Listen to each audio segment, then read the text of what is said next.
Hello दोस्तों, socio economic knock के साथ नया मुद्दा, नई बात। क्या असर डालेगा ये हम पर? क्या बदल जाएगा हमारे समाज में? आइए मिलकर जानने की कोशिश करते हैं। 20 लाख करोड़, जैसे ही मैंने कहा तो इसको मुद्दा कहने की जरूरत खत्म हो गई। जी हां, ये वही 20 लाख करोड़ रुपए हैं जिसको कि हमारे माननीय प्रधानमंत्री जी ने इकोनॉमिक रिफॉर्म स्टिमुलस के नाम से डिक्लेयर किया है। हम 3 चरणों में लगभग 50 दिनों का लॉकडाउन देख चुके हैं और लॉकडाउन 4.0 की घोषणा ऑलमोस्ट हो चुकी है। यह तय है कि लॉकडाउन 4.0 आने वाला है। अभी के फॉरेक्स रेट्स के हिसाब से हमारी अर्थव्यवस्था की साइज कोई 204 लाख करोड़ रुपए है और 20 लाख करोड़ रुपए तकरीबन उसका 10% होता है। 10% of GDP economic package is for sure a good package. If you remember in my last video, उस समय हमने यही अंदाजा लगाया था कि अंतरराष्ट्रीय बाजार में अपनी इमेज और भविष्य में अपनी आर्थिक स्थिति फिस्कल डेफिसिट के टर्म में को संभाले रखने के लिए भारत ऐसा पैकेज नहीं ला सकता या भारत को इतना बड़ा पैकेज नहीं लाना चाहिए। 4-5% ऑफ जीडीपी तक की हम उम्मीद कर रहे थे और सारे बड़े अर्थशास्त्रियों इंक्लूडिंग श्री रघुराम राजन, श्री उर्जित पटेल, अभिजीत बैनर्जी इत्यादि इत्यादि के हिसाब से भी 10% ऑफ जीडीपी का package was required to sustain our economic conditions। मगर इतने बड़े पैकेज के लाए जाने में संदेह भी व्यक्त कर रहे थे सभी लोग। सरकार ने बिल्कुल वही किया जो एक अच्छी सरकार को करना चाहिए था। अगर आप अभी मीडिया के उस भाग की रिपोर्ट्स देखेंगे जो रवीश कुमार जैसे पत्रकारों को प्रतिबिंबित करती है, तो वो शायद इस 20 लाख करोड़ के पैकेज में भी कमी निकाल देंगे। और अगर आप मीडिया के उस दूसरे भाग को देखेंगे जिसका कि चेहरा अर्णव गोस्वामी है, जो शायद 1 या 2 लाख करोड़ के पैकेज की भी तारीफ कर सकते हैं या बिना पैकेज के भी गवर्नमेंट के पक्ष में बोलते रह सकते हैं।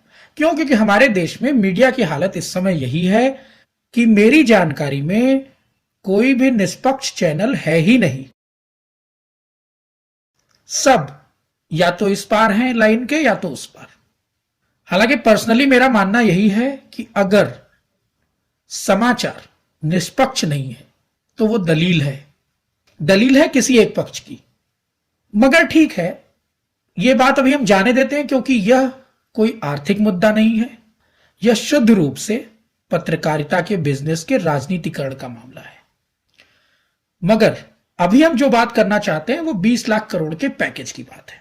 अब यह देखना बहुत दिलचस्प रहेगा कि आखिर यह 20 लाख करोड़ रुपयों का पैकेज कैसे कैसे इकोनॉमी में कहां कहां पहुंचाया जाता है और उस पर इसकी इफिकेसी बहुत डिपेंड करेगी। व्यक्तिगत तौर पर मैं इस पैकेज का समर्थन और सराहना दोनों करता हूं। यह ऐसा वक्त है जिसमें 2-4 दिनों पहले हम यह देख चुके हैं कि गवर्नमेंट शराब बिक्री को पुनः शुरू कराने जैसा कदम लेकर यह जता चुकी है कि जनता को और उद्योगों को आगे आना चाहिए इकोनॉमी को सपोर्ट करने के लिए। लेकिन जितनी बुरी दशा हमारी इकोनॉमी की इस समय हुई पड़ी है, केवल पैंडेमिक की वजह से नहीं। अगर आप पिछले 2 सालों में देखेंगे तो हमारे जीडीपी का ग्राफ लगातार नीचे ही जा रहा था। वो एक बड़ी वजह थी। और हमारे निवेश भी बहुत ही नॉन फेवरेबल ट्रेंड दिखा रहे थे। यहां पर आपको एक बात बताना चाहूंगा, पिछले वित्तीय वर्ष में गवर्नमेंट ने प्राइवेट कंपनियों को, प्राइवेट निवेशकों को 1,40,000 करोड़ रुपए के टैक्स बेनिफिट्स दिए। क्यों दिए? क्योंकि गवर्नमेंट को यह उम्मीद थी कि ये बेनिफिट मिलने पर ये निवेशक इंडिया में निवेश करेंगे। इसकी आवश्यकता क्यों पड़ी? क्योंकि गवर्नमेंट के पास ये आंकड़े मौजूद थे, जो कि आप भी कंफर्म कर सकते हैं आरबीआई की रिपोर्ट से या फाइनेंस मिनिस्ट्री की रिपोर्ट से, कि पिछले कुछ वर्षों में भारतीय कंपनियों ने भारत में निवेश करने के बजाय भारत के बाहर निवेश करने को ज्यादा पसंद किया है।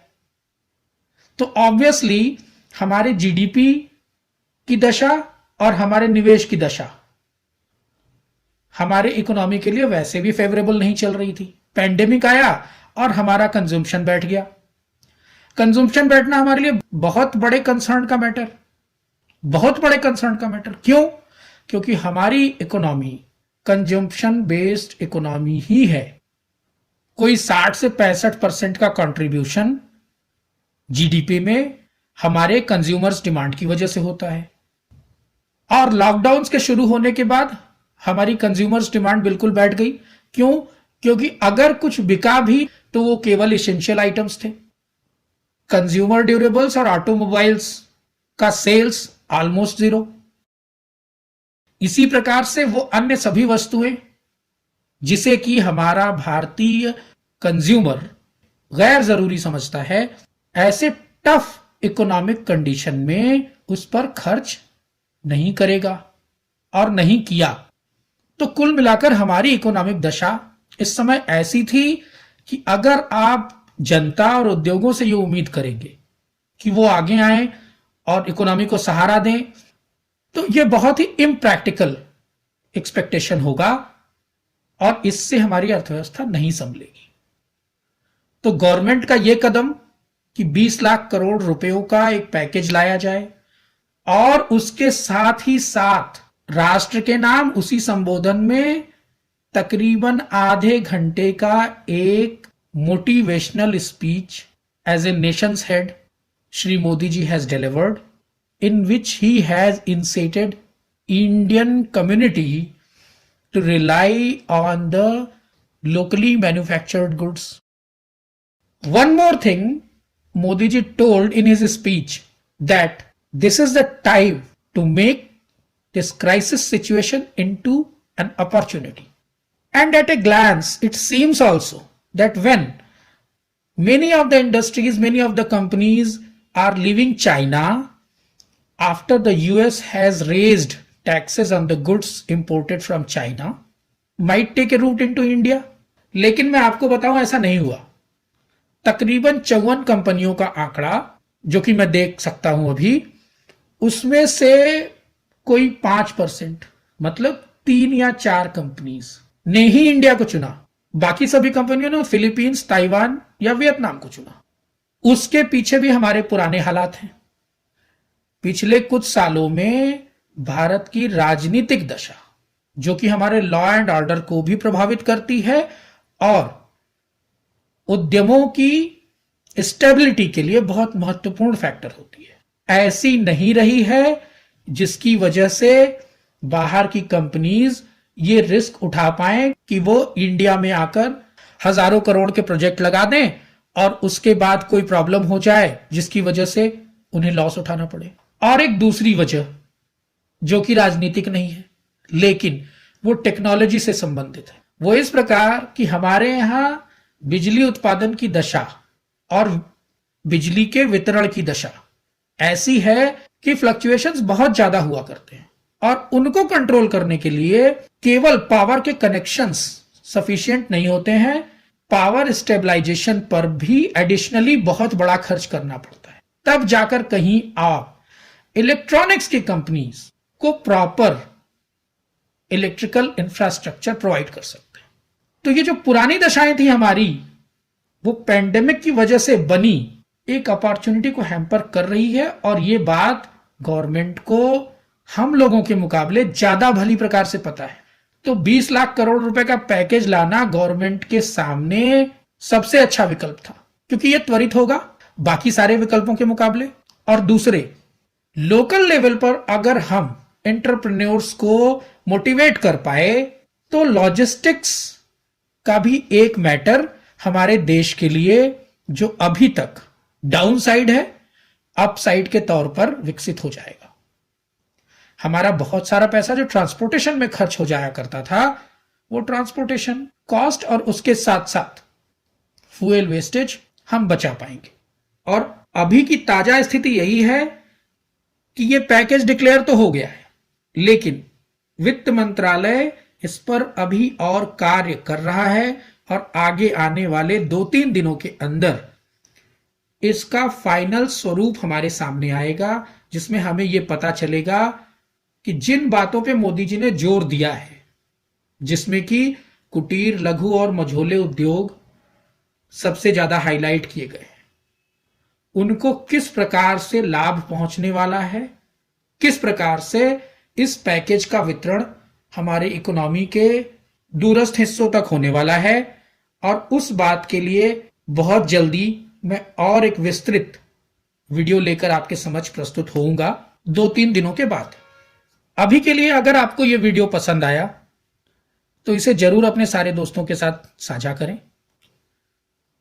यहां पर एक बात मैं आपसे और कहना चाहता हूं कि जमीनी अर्थशास्त्र से जुड़े हुए डॉक्टर अनूप सिंह, जो कि स्वायत्त शासी संस्था यूपी कॉलेज में डिपार्टमेंट ऑफ इकोनॉमिक्स में असिस्टेंट प्रोफेसर के तौर पर कार्यरत हैं और जिनसे आप चैट या संवाद ई जीनियस एजुकेयर नाम के चैनल पर कर सकते हैं, उनको भी जरूर सुनिए, क्योंकि कोई भी आर्थिक मदद या पैकेज जो सरकार के पास से चलता है, उसका वास्तविक फ्लो देश की औद्योगिक जमीन पर कैसे होता है, इस मामले में डॉक्टर अनूप सिंह की समझ काफी गहरी और विस्तृत है।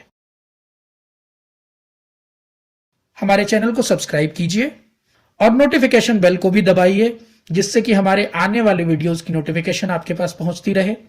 Thank you so much for being with us and do take care.